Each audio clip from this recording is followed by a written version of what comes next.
성경 말씀은 마태복음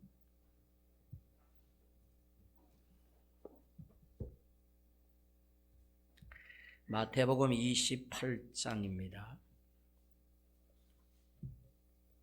마태복음 28장 신약 52페이지 마태복음 28장 16절부터 20절까지 찾으신 줄로 알고 제가 봉독해 드리겠습니다. 11 제자가 갈릴리에 가서 예수께서 지시하신 산에 이르러 예수를 배웠고 경배하나 아직도 의심하는 사람들이 있더라.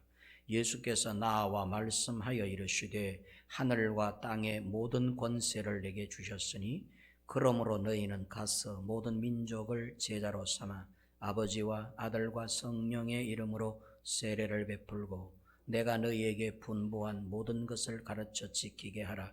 볼지어다 내가 세상 끝날까지 너희와 항상 함께 있으리라 하시니라. 아멘. 예수님의 4대 사역. 예수님의 3년 공생의 기간 중 예수님이 행하신 큼직한 4대 사역이 있어요. 물론 예수님의 사역을 이 4가지로 딱 요약할 수는 없어요. 더 많으시죠. 그런데 그래도 좀 큼직한 4가지 사역을 좀 뽑아라. 그렇게 한다면 이제 이후 말씀드리는 4가지 사역이 아마 예수님의 큼직한 4가지 사역이다. 저는 그렇게 개인적으로 믿고 오늘 이 시간에 여러분들에게 좀 소개를 하려고 합니다. 여러분들 생각에는 예수님이 3년 동안 보여주신 이 땅에서 행하신 큼직한 4대 사역이 있다면 뭐가 있을 것 같아요? 뭐가 있을 것 같아요? 첫째, 뭐가 있을 것 같아요? 예수님 하면 딱 떠오르는 사역. 첫째 사역? 한번 생각을 한번 해보세요. 내 물 한 모금 마시는 동안에 한번 해보세요.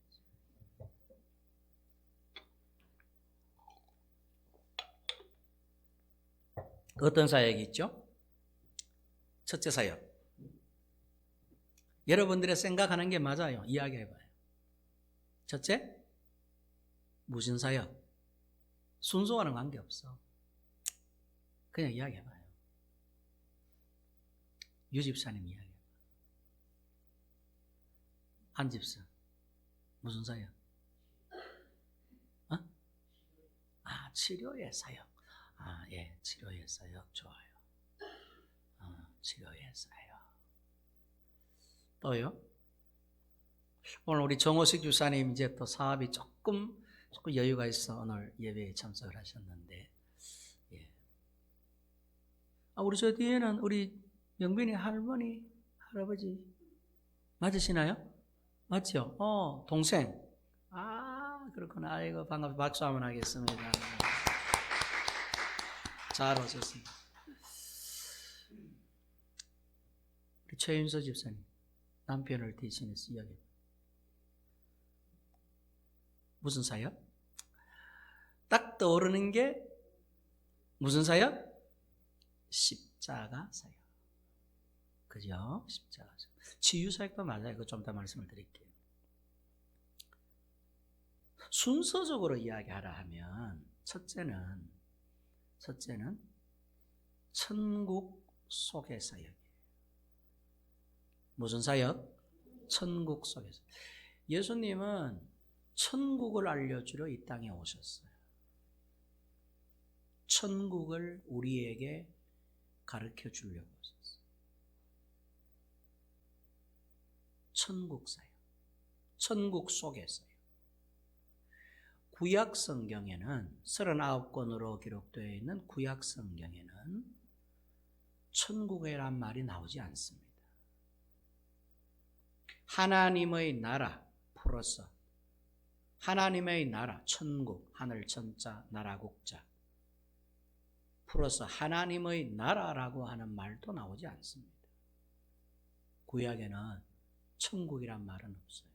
하나님이란 단어는 많아요. 그러나 하나님의 나라, 혹 그냥 호부, 나라라고 하는 단어는 있습니다. 이 땅의 나라에 대해서 이야기할 때. 근데 하나님의 나라, 곧 천국을 말씀하시는 하나님의 나라라고 하는 말은 세상에 여러분 그 두꺼운 39권의 창세기부터 말라기까지 한 단어도 나오지 않습니다. 좀 이상하지요. 그런데 신약 성경에 딱 들어오면 천국이란 단어가 많이 나옵니다. 특별히 마태복음에만 37번 나옵니다. 그래서 가히 마태복음을 가리켜서 천국 왕국의 복음이라 그럽니다. 마태, 마가, 누가, 요한 이 사복음서 가운데에 천국이라는 말을 한 데는 마태복음밖에 없어요. 마태복음에만 천국이라고 하는 단어가 37번이나 기록이 되어 있고 디모데전서에 사도 바울이 한 번 천국이라는 단어를 사용을 합니다. 사도 예수님은 그야말로 천국 이야기가 전부였어요. 건드리면 천국 이야기를 하셨다 그런 뜻이에요. 신약 성경 전체 27권 되는 마태복음부터 요한 계시록까지 기록되어 있는 신약 성경 전체의 천국이란 말은 마태복음과 디모데전서에 한 번 이외에는 나오지 않습니다.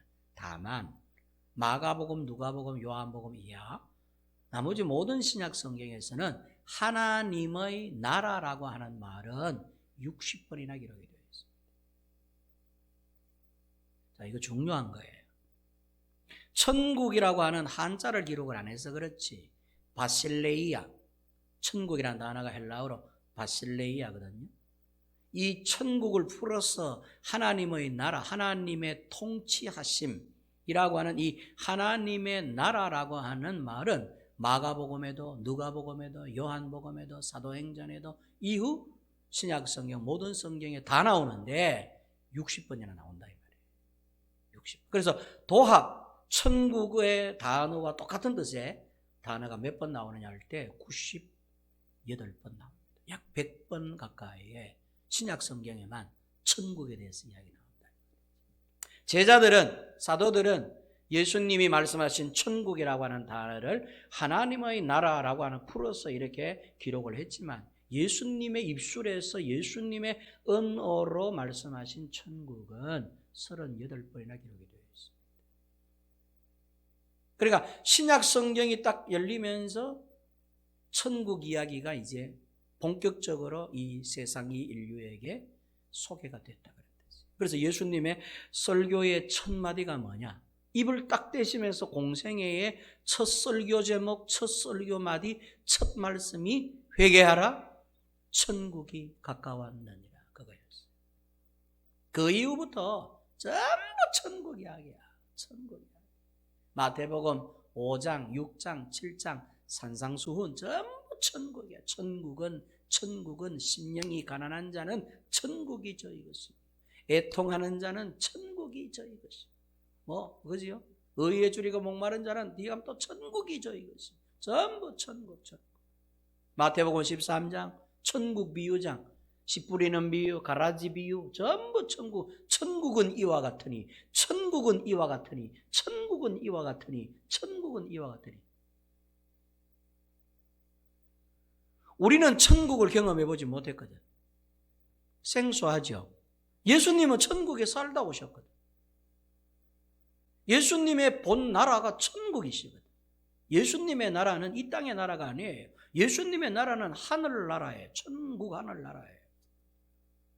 천국 이야기를 누가 제일 많이 했느냐? 예수님이 제일 많이 했어. 목사가 제일 많이 한 게 아니야. 교인들은 이 강대상에서 어떤 교인들 좀 이리 참 희한한 교인들이 있어요. 강대상에서 천국 이야기, 지옥 이야기 하면은 우습게 생각한다. 뭐 설교할 게 없어가지고 저런 원시적인 설교를 하느냐. 혼자 앉아가지고 엉뚱한 생각들 하는 사람들 들어 있어요. 근데 여러분 놀라지 마세요. 천국 이야기는 목사가 제일 많이 한 게 아니에요. 예수님이 제일 많이 했어요. 예수님은 건드리면 천국 이야기.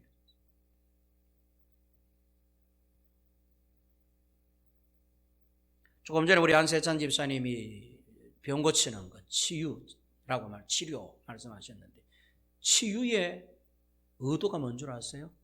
천국이 네게 임하였다 라고 하는 것에 대한 표본으로 사람을 온전케 해주신 거예요. 천국에 가면 이런 병 드는 게 없단다. 천국은 아픈 게 없어.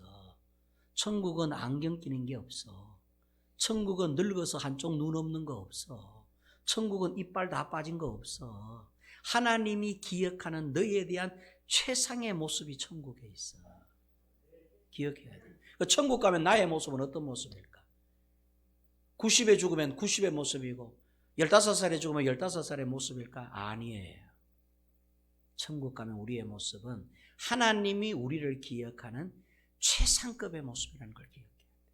그게 여러분 에덴 동산에서 하나님이 손수 흙을 빚어서 사람을 지으시되 심히 보기에 좋았다라고 할 때 완벽한 그 사람의 모습을 이야기합니다. 그게 최고의 모습이었거든. 그 모습이 천국의 모습. 그러니까 여러분 연세 드셔가 돌아가셔도 걱정하지 마세요. 천국 가면은 최상의 컨디션의 모습으로 하나님 앞에 서 있게 될 것입니다. 그래서 거기는 안경이 없어. 왜? 눈 나쁜 게 없거든. 안경이라는 게 없어요. 본능적으로 알게 돼. 아, 이분은 우리 할아버지시다. 아, 이분은 우리 할머니시다. 아, 이분은 우리 조모시다. 조부시다. 어떻게 아느냐? 그는 본능적으로 알게 돼. 천국은. 누가 가르쳐줘서 하는 게 아니에요. 그래서 치유, 병자를 많이 고치셨잖아요. 병자를 많이 고치신 이유가 뭐냐 하면 천국이 너희에게 임하였다. 이걸 가르쳐 주려고.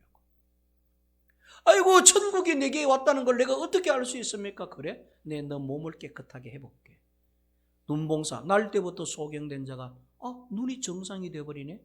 날 때부터 앉아서 안전병이었던 자가 건강 일어나서 걷네. 이건 말도 안 되는 거예요. 날 때부터 안전병이가 여러분 근육도 다 빠지고 여러분 이게 신경도 다 죽었는데 어떻게 이렇습니까?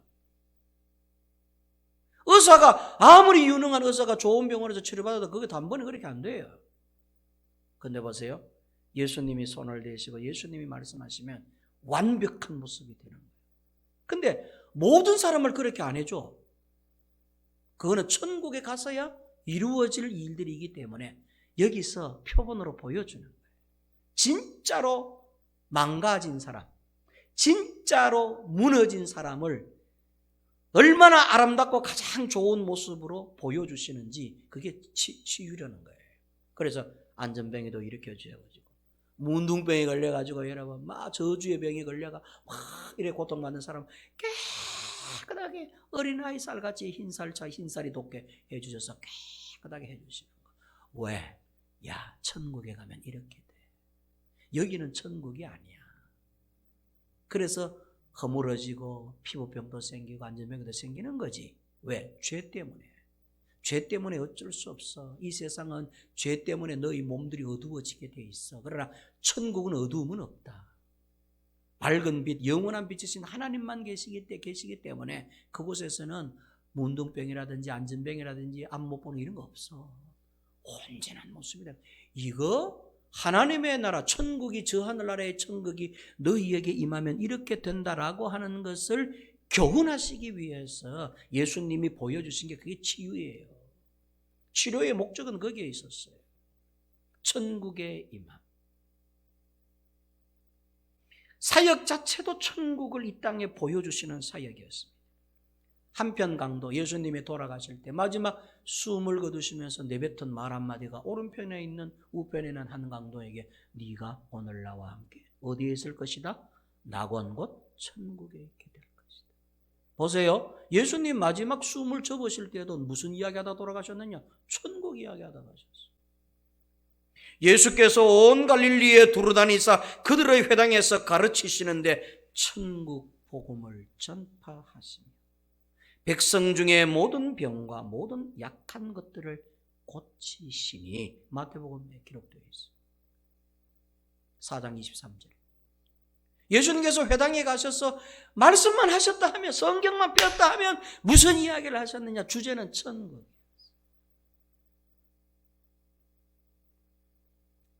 우리는 어느 만큼 천국 생각하며 살까요? 우리는 어느 만큼 천국 이야기를 실제로 믿고 살까요?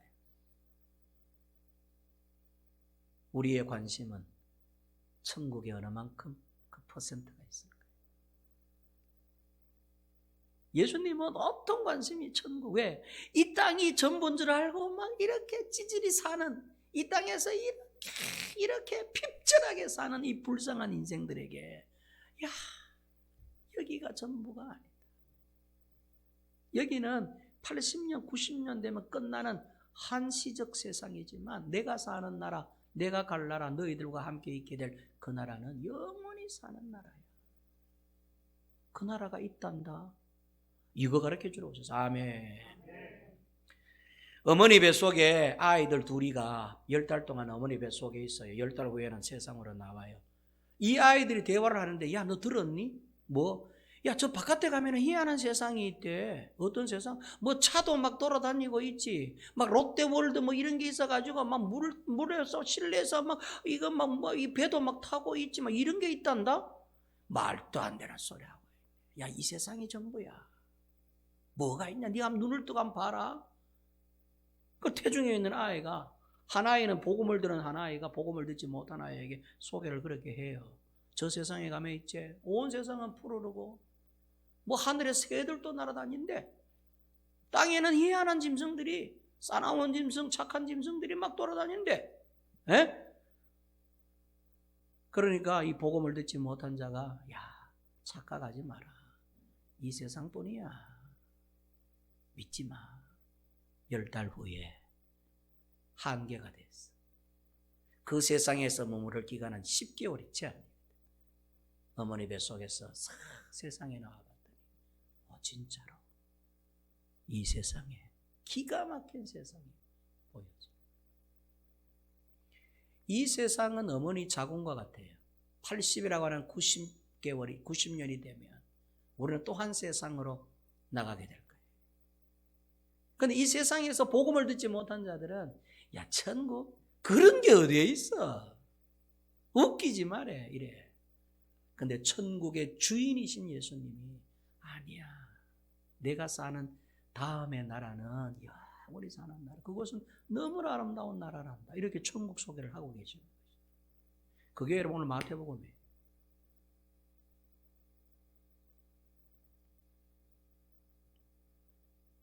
예수님의 3년 공생의 기간 중 3년 동안 돌아가시기까지 우리에게 보여주셨던 첫 번째 사역은 천국 소개였습니다.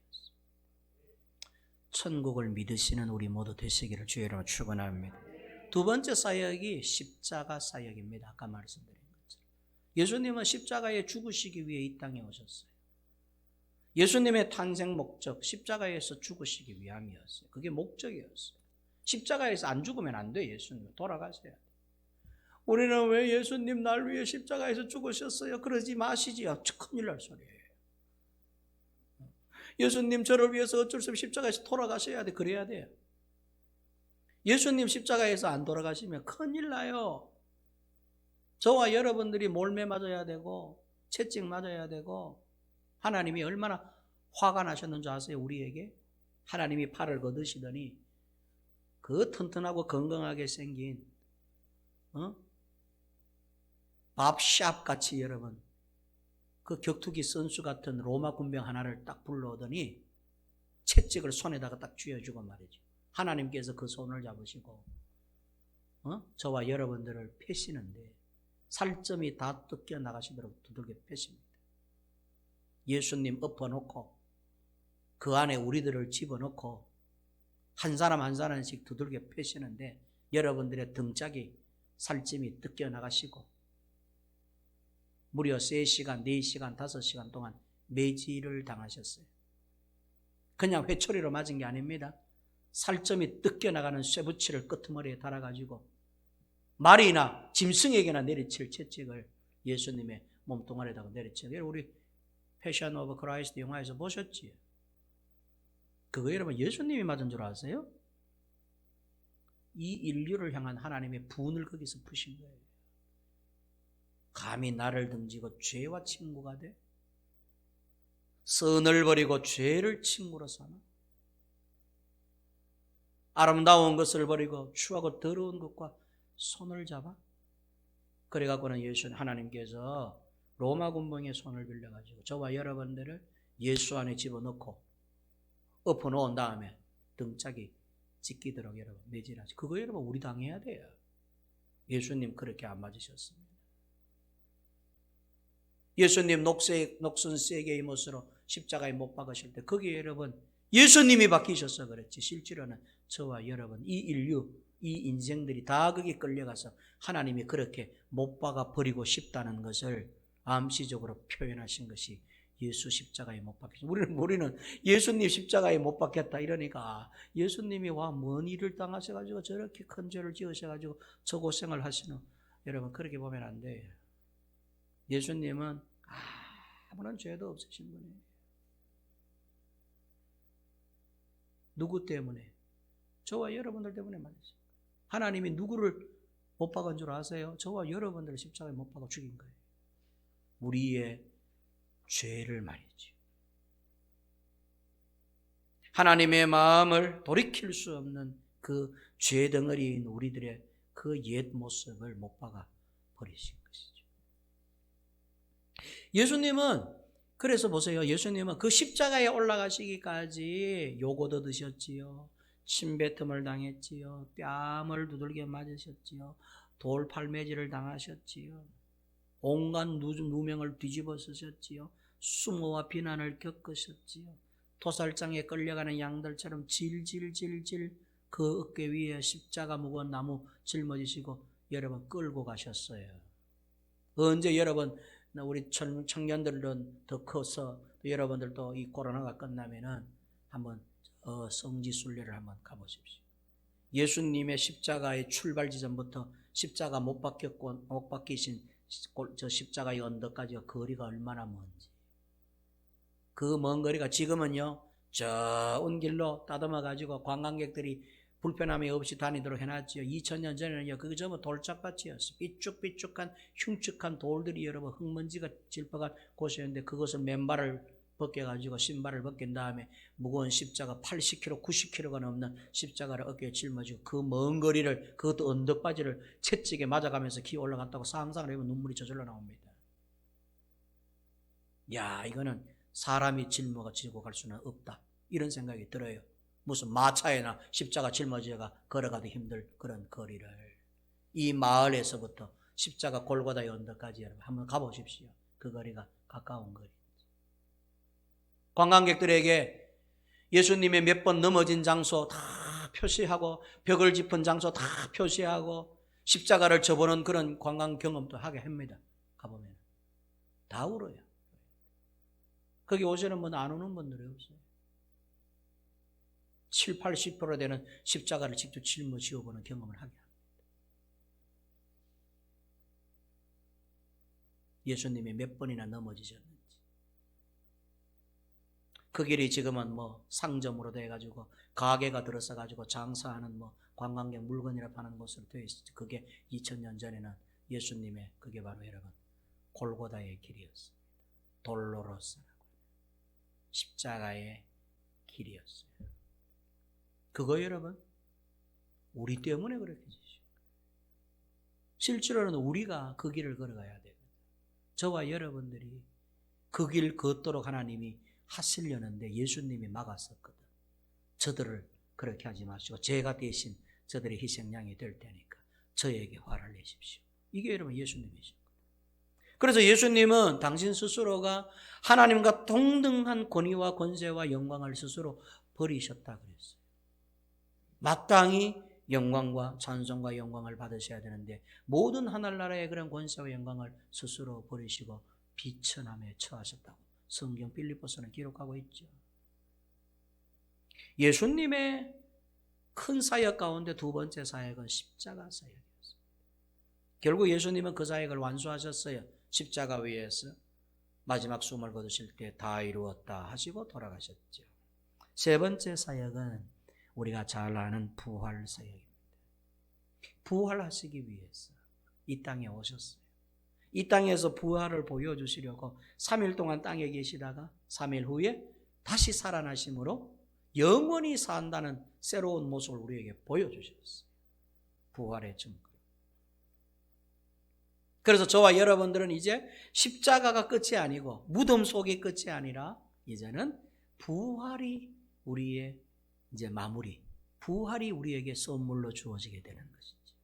장차 저와 여러분들은 예수님이 계신 나라에서 영원히 살기 위해 부활하게 될 줄로 믿습니다. 부활 사역. 자, 이건 이제 우리가 다 아는 사역이에요. 마지막으로 네 번째 사역이 사실은 오늘 어쩌면 저와 여러분들의 마음과 시선이 머물러야 될 그런 사역이에요. 네 번째 사역은 어쩌면 이 사역은 천국 복음을 소개하는 사역만큼 십자가의 사역만큼 부활의 사역만큼이나 중차대한 사역입니다. 예수님은 이 네 번째 사역에 전력하셨어요. 그리고 마지막 부활하신 후, 우리 지난주 부활절을 겪었잖아요. 부활하시고 나서 예수님은 제자들에게 이렇게 말씀하시는 거예요. 그게 오늘 본문 말씀입니다. 가서 모든 민족을 제자로 삼아. 예수님의 네 번째 가장 큰 사역은 바로 제자를 양육하는 사역이었습니다. 제자를 만드는 사역. 즉 예수를 믿는 사람들을 모으는 사역. 예수님은 사역을 시작하시자마자 바로 무슨 일부터 하셨느냐 하면 제자 12명을 뽑는 일부터 하셨어요. 12명의 제자들을 갖다가 선별하셨습니다.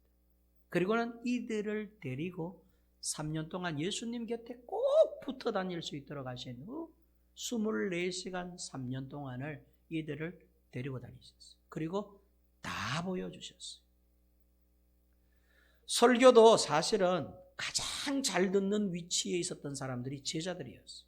무리들에게 설교하지만 가장 앞줄에는 제자들이 있었어요.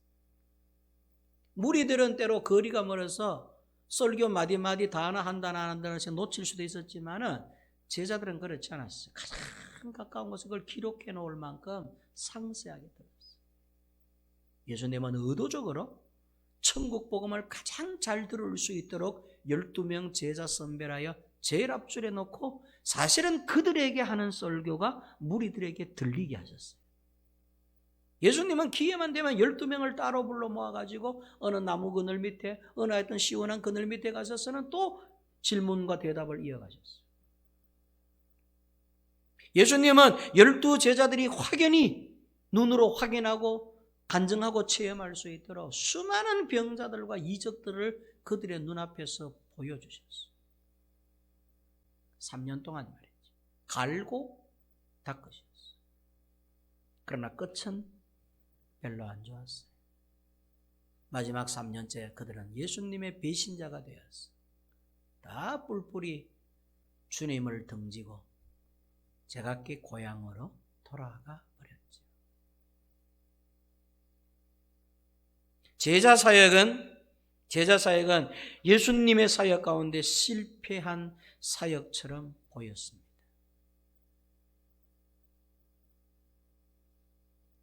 그러나 예수님 보세요. 부활하시자마자 제일 먼저 만나준 사람이 누구냐? 제자들이었어요. 예수님이 부활하시고 내가 만약에 예수님이었으면 제일 먼저 누구를 찾아가느냐? 대제사장을 찾아갔을 겁니다. 가야바, 안나스, 종교 지도자들, 그놈들을 만나가지고 그것도 새벽에 가는 거지. 예수님이 새벽에 부활하셨으니까. 부활하시자마자 가야바 대제사장에게 찾아갔어요. 잠옷 입고 자는 그놈의 침상을 걷어찬 후에 발로 깨우는 거지. 일어나 이러면서 너 내가 누군 줄 알아? 이러면서 말이지. 그러면 대제사장이 벌벌벌벌 떨면서 무릎을 꿇고 용서도 해달라고 식은땀을 흘리겠지. 그러면 제가 예수님이라면 이런 멋졌어. 뭣도 모르는 게 말이지. 까불었어. 이래갖고 꿀밤을 한 대 때리든지 했을 것 같아. 그 다음에 두 번째는 누구 찾아가느냐? 빌라도를 찾아가는 거지. 어이 빌라도, 이렇게 깨우는 거야. 나 네가 십자가에 못 박아 죽인 예수다. 그랬을 것 같은데, 다행한 것은 여러분 감사할 일은 제가 예수가 아니라는 것에 감사하시오. 우리 나사렛 예수님은 그렇게 하잖아요. 어떻게 하셨느냐? 제일 먼저 부활하시자마자 당신을 버리고 도망간 배신자 제자들을 찾아가셨어요. 그것도 제자들의 우두머리가 되는 베드로를 찾아갔어요. 베드로야, 아침 조식 먹었냐? 이러면서 물고기를 잡는 그들에게 찾아갔어요. 그들에게 부활의 모습인 당신의 모습을 보여주셨어요. 그리고는 아무도 꾸중하지 않았어요. 놀랐어. 말을 못 잇고 있는, 당황하고 있는 제자들에게 가서 이 모습을 전해라 라고 이야기하셨어요. 제자들을 다듬는 일, 제자들을 더욱더 돈독하게 하는 일. 십자가에서 예수님의 사역은 끝났을 것이라고 생각하고 제각기 고향으로 가버렸던 제자들에게 아니야, 이제부터 시작이다. 우리 복음의 시작은 십자가가 아니라 부활이다. 부활은 새로운 탄생, 곧 인카네이션이다. 예수님이 33년 전 여자의 몸을 빌어서 이 땅에 사람 몸 입고 오셨듯이 부활은 이제는 영적인 출생이다. 이제부터 새로운 세계의 나라가 시작이 된다. 이곳은 영원한 곳이며 고통도 없고 슬픔도 없고 끝도 없는 것이다. 존귀하시고 영화로우신 하나님과 함께 영원히 기쁨과 행복 가운데 사는 천국 이야기로 마무리하신다. 그리고는 제자들에게 이걸 전해라. 다 끝까지. 그래서 여러분, 부활의 주님을 미팅하고 나서 제자들의 가슴이 뜨거워졌어요. 얼음짝처럼 차가워져 있던 제자들이 부활의 주님을 그 속에 모시는 순간 이 업을 할 수가 없었어. 물고기가 아무것도 아니었어. 다 내팽개치고 진보따래 챙겨가지고 뿔뿔이 흩어졌는데 어떤 사람은 인도로 가고 어떤 사람은 유럽으로 가고 어떤 사람은 아시아로 가고 이렇게 뿔뿔이 흩어서 그들이 전한 이 부활의 복음의 증거가 세상의 서창지역 여기 삼호동까지 왔다는 사실 아닙니까?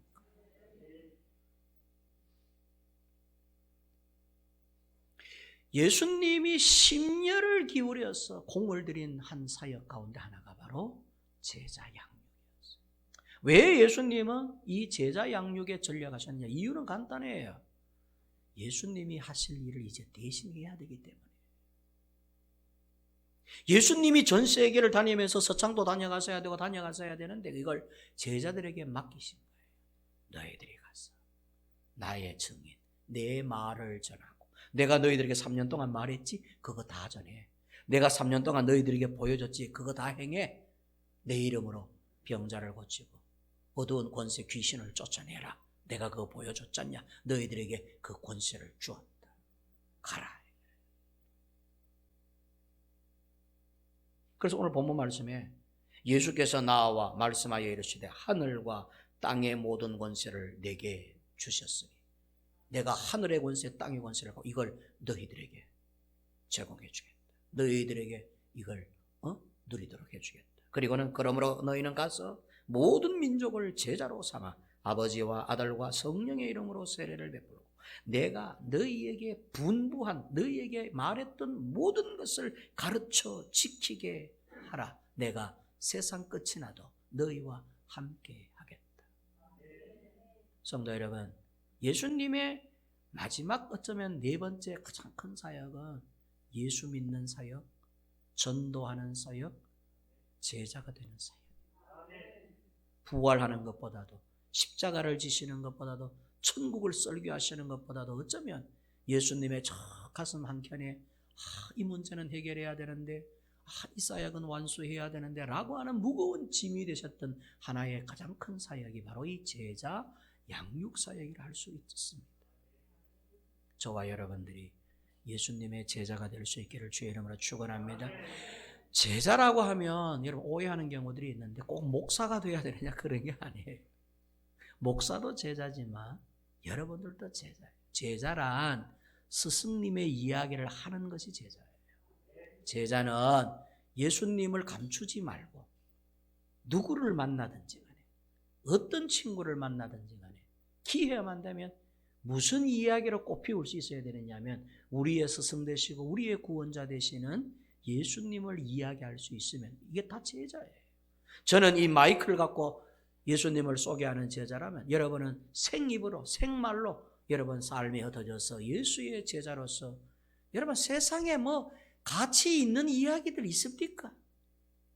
세상에 우리가 심려를 기울여서 들어야 되고 전해야 되고 마음을 기울여야 될 일들이 있습니까? 정치 일이 그렇습니까? 경제 일이 뭔 일이 여러분 우리의 온 정성과 우리의 심려를 기울여야 될 이야기거리가 되고 아무것도 없습니다. 생각해보면 우리의 심려를 기울여서 니도 들어야 되고 나도 들어야 되고 우리 모두가 깊이 있게 들어야 될 말씀은 오직 예수 말씀밖에 없는 것입니다. 우리의 죄 문제를 해결해 주시고 우리에게 구원의 선물 천국을 우리에게 알게 해주시고 부활의 선물을 우리에게 주시는 바로 그 예수님의 이야기. 예수님이 부활하셨으니 이제는 예수님 부활이 아니라 나도 부활한다라고 하는 종국에는 우리가 부활의 몸으로 새로운 몸으로 하나님 나라에서 영원히 살게 된다라고 하는 이 가치 있는 이 소중한 이야기 위에 무슨 이야기거리가 여러분 우리의 주된 이야기거리가 되겠습니까? 그래서 12제자를 위시한 사도들이 나아가서 전한 이야기가 전부 예수 이야기뿐이었어요. 모이면 예수님 이야기, 모이면 그 이야기 하다가 돌아가셨다니까.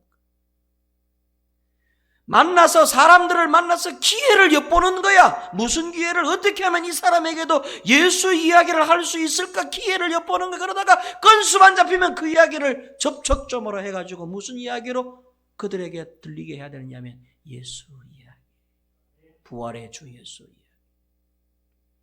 이거 하라고 지난 주일 부활절 끝나고 부활절이 끝이 아니에요. 그러니까 이제 우리에게 새로운 사명을 주시는 거예요. 가서 모든 사람에게 내 이야기로 꽃피워라. 나를 전하여 세례를 받게 하고 예수의 제자로 삼으라. 내가 너희와 항상 함께 있겠다. 아이고 목사님, 저는 말도 잘 못하고 뭔 이야기부터 해야 되는지 모르는데요. 걱정하지 마세요. 주님이 우리와 항상 함께 하신다 하셨으니 마음만 먹으면 이야기도 주님께서 하게 하실 것이고 우리에게 말 잘하는 주변도 주실 줄로 믿습니다. 말은 우리가 하는 게 아니에요. 성령님이 하시는 것이. 대신 성령님이 말할 나팔이 필요하고 마이크가 필요하고 성령님이 말씀하실 도구가 필요한데 그게 우리 입술이 돼야 되고 우리의 마음이 돼야 되고 여러분 우리의 신앙과 믿음이 돼야 되는 거예요. 예수님 말씀하셨잖아요. 너희가 가서 복음을 전할 때 근심하지 말라. 무슨 말을 해야 될지 두려워하지 말라. 성령이 너희 입술에서 너희가 무슨 말을 할지 성령께서 하실 것이라 하셨잖아요. 제자가 되는 사역, 진짜 예수 제대로 믿는 성도가 되는 사역, 불신자가 신앙인이 되는 사역, 이 사역이 예수님이 3년 동안 공들이신 가장 큰 어쩌면 네 번째 사역 가운데 하나다. 이렇게 볼 수 있습니다. 저와 여러분들이 이제는 예수님의 그 네 번째 사역을 담당하였으니 저와 여러분들이 그 사역을 담당하시는 그런 작은 예수들 다 되시기를 주님의 이름으로 축원합니다. 은혜로우신 하나님 아버지, 예수님의 사역 무수히 많으시지만 크게 네 가지로 생각해 보았습니다. 천국을 소개하신 사역, 십자가 사역, 부활 사역. 이는 우리가 다 아는 사역이고 다 중요하게 여기는 사역들입니다. 우리가 미처 생각하지 못하고 중요하게 여기지 못했던 사역 가운데 하나가 제자들을 양육하는 사역이었습니다. 예수님은 제자들에게 설교하셨고 제자들에게 기적을 보여주셨고 제자들을 데리고 다니면서 3년 동안 동거동락하셨습니다. 예수님을 등지고 배신하여 돌아간 제자들을 다시금 다 챙기신 것도 예수님이셨습니다. 예수님은 예수를 버리고 도망간 제자들을 다시금 부활하시자마자 제일 먼저 만나 그들에게 부활의 영을 집어넣어 부활의 주 예수를 증거하는 진짜 제자들 증인들로 삼아주셨는데 그들이 나가서 전 세계에 복음을 전하여 이 복음이 저희들에게까지 들리게 되었습니다. 이게 얼마나 중요한 사역입니까? 하나님 아버지, 이제는 이 사역이 우리들에게 주어진 줄로 믿습니다. 부활 찬양하고 십자가 고난 생각하고 천국 복음 생각하면서 기뻐하고 즐거워하는 것도 좋지만 제자의 한 사람으로서 주의 부활의 증언자가 되는 건 더 중요한 인 줄로 믿습니다.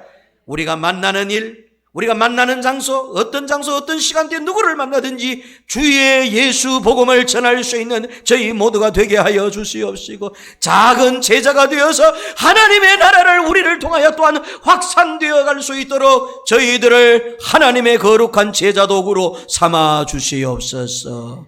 예수님의 이름으로 기도하옵나이다.